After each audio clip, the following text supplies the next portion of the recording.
5 W's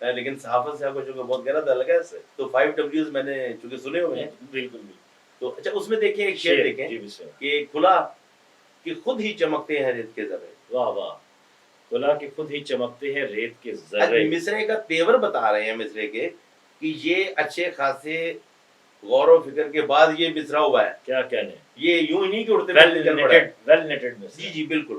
کھلا کہ خود ہی چمکتے ہیں ریت کے ذرے بس ایک غروب بھی ایک روشنی ہے ٹیلوں میں. کیا کہ کہنے. اپنا تجزیہ دے دیا, اپنے تجزیے کا فیصلہ دے دیا اور دوسرے مصرے میں اس کی توجیہ بھی بیان کر دی ہے. کیا کہنے. کیا یعنی وہ کہتے ہیں دعوے تو پر دلیل جو ہے وہ دی ہے. اینالیٹکس سے زیادہ سائنسی معاملہ ہو گیا. دیکھیں میں اس پوائنٹ آف ویو سے دیکھ رہا ہوں. جی سائنس اگر آپ دیکھیں تو سائنس کی بنیاد جو ہے وہ اینالیٹیکل اپروچ ہے. کیا کہنے. کیا کہنے.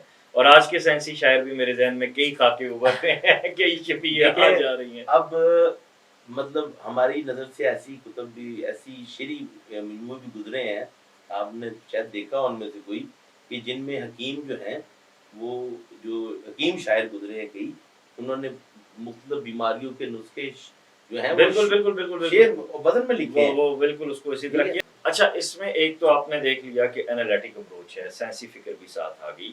اس کے ساتھ ساتھ پھر اب اگر ہم دیکھیں کہ توصیف صاحب کے ہاں جو بنیادی چیز ہر شاعر کے ہاں خمسہ دکھائی دیتی ہے, ان کے نوسٹیلجیا جو ہے, اور توصیف صاحب کے ہاں بھی نوسٹیلجیا بہت مضبوط ہے. آپ اس کو کیسے دیکھتے ہیں؟ دیکھیں توصیف صاحب کے ہاں نوسٹیلجیا اس قدر مضبوط نہیں ہے. ان کے ہاں ریفلیکٹیو نوسٹیلجیا کی جھلکیاں ہیں, ان کی ریفلیکشنز آپ کو ملیں گی. ان کے ریسٹوریٹیو نیسٹالجیا جو ہوتا ہے جس میں ہم چاہتے ہیں کہ سب کچھ پلٹ آئے, اس کی چند ایک شعر شاید نکل آئے. ادروائز ریفلیکٹیو نوسٹیلجیا کی بھی اگر جو پوری غزل توصیف صاحب کیا, چونکہ اگر انتخاب کرنے بیٹھے تو پوری غزل انتخاب میں آ جاتی ہے, تو وہ بھی میں گنوں تو 2-4 غزلیں ہی ہوں گی, کیونکہ ان کے ہاں موضوعات کا تنوع اور اس کی بنیادی وجہ ان کا فکر پہ مائل طبیعت جو ہے ہر وقت جو ہے وہ اس کی ہے. اب میں تجزیے کی بات کر رہا تھا تو دیکھیں وہ تو سائنسی آپ لے گئے سائنس کی طرف, اور وہ ہم نے بات بھی کی, مطلب یہ ہے کہ وہ انرجی کا اگر بات کریں, energy travels from higher to lower level, اور پھر یہ ہے کہ جب سینڈ آئونائزیشن کی بات کرتے ہیں, چونکہ تھوڑی بہت سائنس ہم لوگوں نے بھی پڑھ رکھی ہے. بالکل.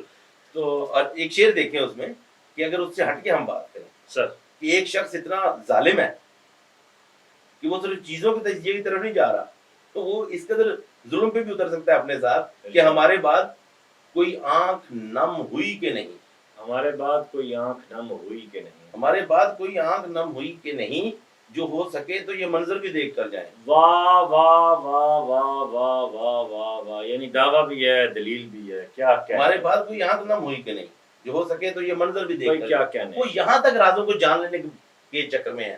اچھا اب یہ دیکھیں ایک اور چیز آپ ان کو کہ خارج کا دباؤ. اچھا سوال کہاں سے اٹھتے ہیں جب آپ کے باطن اور خارج میں تضاد سامنے آتا ہے.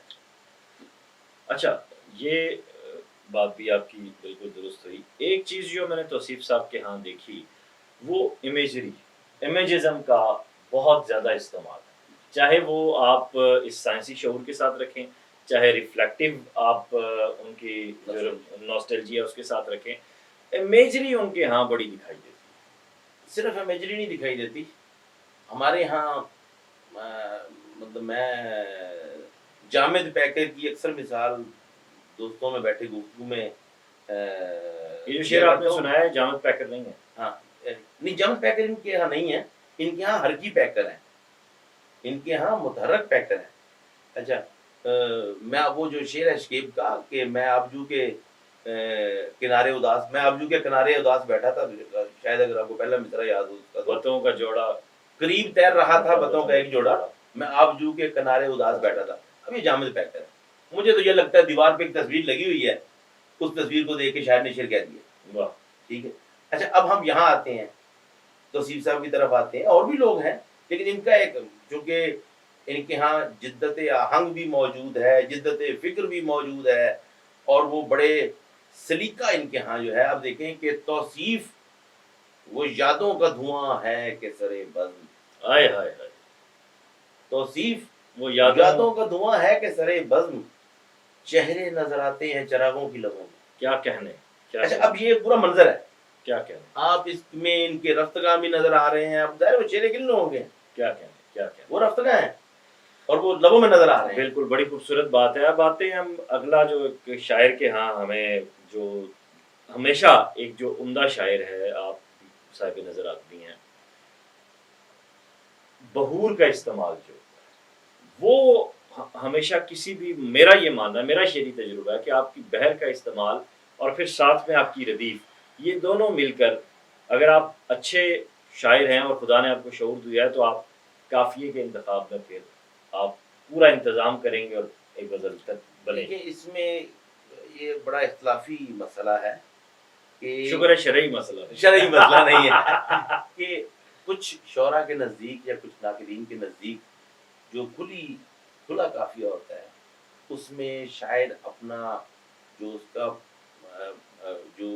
ویو ہوتا ہے, جو اس کا ویژن ہوتا ہے, وہ جو کہنا چاہتا ہے وہ بڑے آسانی سے, بڑی سہولت سے کہہ جاتا ہے. امید کا شعر ہے, مکے گیا, مدینے گیا, کربلا گیا, دوسرا میرے ذہن میں نہیں اس طرح. ٹھیک ہے, تو اب جس طرح ان کے ہاں بھی ہے, ان کے ہاں کہیں کہیں مشکل قافیہ ردیف ملتے ہیں. اچھا, ان کی خوبی یہ ہے کہ انہوں نے جہاں مشکل قافیہ لائے ہیں تو غزل کا جو آہنگ ہے وہ آپ کو پڑھتے ہوئے مشکل محسوس نہیں ہوتا. آپ یوں جانیں کہ وہ نہیں بھولتا جہاں جاؤں, ہائے میں کیا کروں کہاں جاؤں. دیکھنے میں پڑھنے میں آپ کو یہ لگے گا یہ تو کچھ بھی نہیں ہے, مشکل ہی نہیں ہے, لیکن آپ اس میں شعر کہنے بیٹھے آپ 3 شعر نہیں کہہ سکیں گے. بالکل تو آپ کو ان کے ہاں بھی کچھ غزلیں ایسی نظر آتی ہیں کہ جس طرح میں ایک غزل آپ کو اس کے 3-4 شعر سناتا ہوں. جی آپ کچھ اشعار ان کے سنانے لگے. جی اصل میں آپ نے وہ مشکل ایسے ردیف جو مشکل ہوں لیکن قاری کو مشکل محسوس نہ ہو, یہ بھی ایک اسلوب مشق ہے اور وہ اسلوب ہے اور آپ کی مہارت ہے. یہ ہنر کا عروج ہوتا ہے. جی بالکل, بلندی ہے آپ کی, آپ ہنر کا عروج کہہ لیں اسے. کہ میں 3-4 شعر ان کی غزل کے پیش کرتا ہوں. روپ کی ڈھلتی شام تھی, ٹیکا ٹیک دوپہری لگتی تھی. روپ کی ڈلتی شام تھی, ٹیکا ٹیک دوپہری لگتی تھی, دھوپ میں اس کے چہرے پر لٹ اور سنہری لگتی تھی. بھائی کیا کہنا ہے, یہ بہت آسانی ہے, بہت آسانی ہے. اب لیکن بظاہر آسانی ہے, دوپہری اور سنہری قافیہ دیکھیں, اس کے پیچھے ریاضت ہے. جی, روپ کی ڈلتی شام تھی, ٹیکا ٹیک دوپہری لگتی تھی, دھوپ میں اس کے چہرے پر لٹ اور سنہری لگتی تھی, ادھر ادھر کی باتیں جب چھڑتی تھیں ختم نہ ہوتی تھی. کیا آسانی ہے. اور ادھر ادھر کی باتیں جب چھڑتی تھیں ختم نہ ہوتی تھی. جیسے روزمرہ کی بول چال, روزمرہ کی ادھر ادھر کی باتیں جب چھڑتی تھیں ختم نہ ہوتی تھیں, آس پاس کی دنیا ساری گونگی بہری لگتی تھی. بھائی کیا کہنے کیا ہم یہ توصیف سا بھی کہہ سکتے ہیں. اور یہ کیا اس ملٹی ڈائمینشنل شعر ہے. یہ آس پاس کی دنیا ساری گونگی بہری لگتی تھی. کیا کہنا ہے. اس بستی کے رہنے والے خواب میں جیسے چلتے تھے. کیا کہنے. اس بستی کے رہنے والے خواب میں جیسے چلتے تھے, گھر تانبے کے لگتے تھے اور جھیل سنہری لگتی تھی. بھائی کیا کہنے, واہ واہ واہ. رکتے تھے تو ہاتھ ہلا کر دور سے پیڑ بلاتے تھے. رکتے تھے تو ہاتھ ہلا کر دور سے پیڑ بلاتے تھے, قدم قدم ہم راہ رہی وہ راہ جو ٹھہری لگتی تھی. بھائی کیا کہنے. اور عمر کے کچے پن میں ہنستے رہتے تھے ورنہ دل میں. عمر کے کچے پن میں ہنستے رہتے تھے ورنہ دل میں درد بھی کچھ زیادہ ہوتا تھا, چوٹ بھی گہری لگتی تھی. بھائی کیا کہنے. اب آپ اس غزل سے اندازہ لگا لیں کہ جو بہت سی باتیں ہم نے جو ان پہ گفتگو میں آئیں وہ اس غزل سے بھی سامنے آ رہی ہیں. کیا کہنا. تو مستقبل کیا دیکھتے ہیں آپ ڈاکٹر توصیف تبسم صاحب کی غزل کا. ڈاکٹر توصیف صاحب کی غزل کی بات کریں اور نظم کی الگ سے اسپیسیفکیشن بہت ہے, میں نے کلوزنگ میں اس کا بھی ذکر کرنا ہے, اور جو ابھی ہم چونکہ غزل پہ بات کر رہے ہیں تو آپ نے کہا آپ کے استاد ہیں, تو وہ بیسیکلی تو ہم سب کی استاد ہیں. ہم ان سے ملے بھی نہیں تھے, ہم ان کو پڑھ کے سیکھتے تھے اور آئندہ بھی, کیونکہ وہ میں ایک بات کروں وہ راہ چلتوں کے شاعر نہیں ہیں. کیا کہنے. واہ واہ واہ واہ واہ واہ. ان کا اپنا مصرع بھی ہے, راہ چلتوں کو خبر کیا کرنی. ٹھیک ہے, ہم تو ہے موجے صبا دشت میں آسودہ ہیں, راہ چلتوں کو خبر کیا کرنی. کیا کہنے. اس طرح ان کا ہے, تو راہ چلتوں کے واقعی شاعر نہیں ہیں. میں تو انہیں مسلسل راضی کرنے پہ ہی لگا ہوں. وہ خاص قاری کے شاعر ہیں جو خاص ذوق شعری رکھتا ہے. وہ قاری جو فراق جگانہ شہزاد صاحب اور خورشید رضوی ان لوگوں کا قاری ہے, وہی ان کا قاری ہے. میں ایک نام مس کر گیا, محب عارفی. کیا کہنے. تو مستقبل میں ہم ان کی غزل کو فراموش نہیں کر سکتے. اور یہ ہماری جو نئی غزل ہے, ہماری جو کوئی بھی تعریف کر لیں, جدید غزل کہہ لیں، نئی غزل کہہ لیں، تازہ غزل کہہ لیں، جو مختلف لوگوں نے گروہ بنائے ہوئے ہیں، تو یہ ہر گروپ میں اسٹینڈ کرتی ہے، ہر کیٹیگری میں اسٹینڈ کرتی ہے، اور یہ انشاءاللہ زندہ رہے گی۔ بہت محبت آپ کی کہ آج نیا شاعر نیا ناقد کا پہلا پروگرام ریکارڈ ہوا اور آپ تک اب ہم اسے پہنچائیں گے انشاءاللہ تعالیٰ۔ اور انتہائی بابرکت شاعر سے ہم نے اس کا آغاز کیا، ہمارے استاد ڈاکٹر توصیف تبسم صاحب، آپ کی درازی عمر، صحت، سلامتی اور زندگی کے لیے میں دعا گو ہوں، آپ کا ہر چاہنے والا دعا گو ہے۔ ڈاکٹر صاحب کی شاعری پہ ایک پروگرام میں ہم بات نہیں کر سکتے۔ ڈاکٹر صاحب کی ایک غزل جس کا تذکرہ نوید بھائی نے کیا کہ یہ بہت آسانی ہے، لیکن اس آسانی میں برسوں کی ریاضت ہے، یہ وہی شخص جان سکتا ہے جس نے شعر کو بسر کیا ہو، جس نے شعر کے ساتھ راتیں سفید کی ہوں، جس نے جرہ جرہ مصرے کو اپنے اندر اتارا ہو۔ یقیناً ڈاکٹر صاحب سے ہی ہم نے یہ سبق سیکھا ہے، اور آئندہ میں نوید بھائی سے بھی گزارش کروں گا، ہم تلاش میں ہیں کلیات توصیف تبسم صاحب، جو ان کی کلیات چھپی ہے وہ جیسے ہی ہمیں ملے گی، فضلی سنس کراچی نے اسے چھاپا ہے، آپ بھی جو ہے لازمی پڑھیے۔ اور میں نئے شعراء کو اگر آپ کی اجازت ہو تو یہ تاکید کرنا چاہوں گا کہ وہ اگر مصرے کی آسانی پہ عبور حاصل کرنا چاہتے ہیں تو ڈاکٹر صاحب کو پڑھیں، فالو کریں۔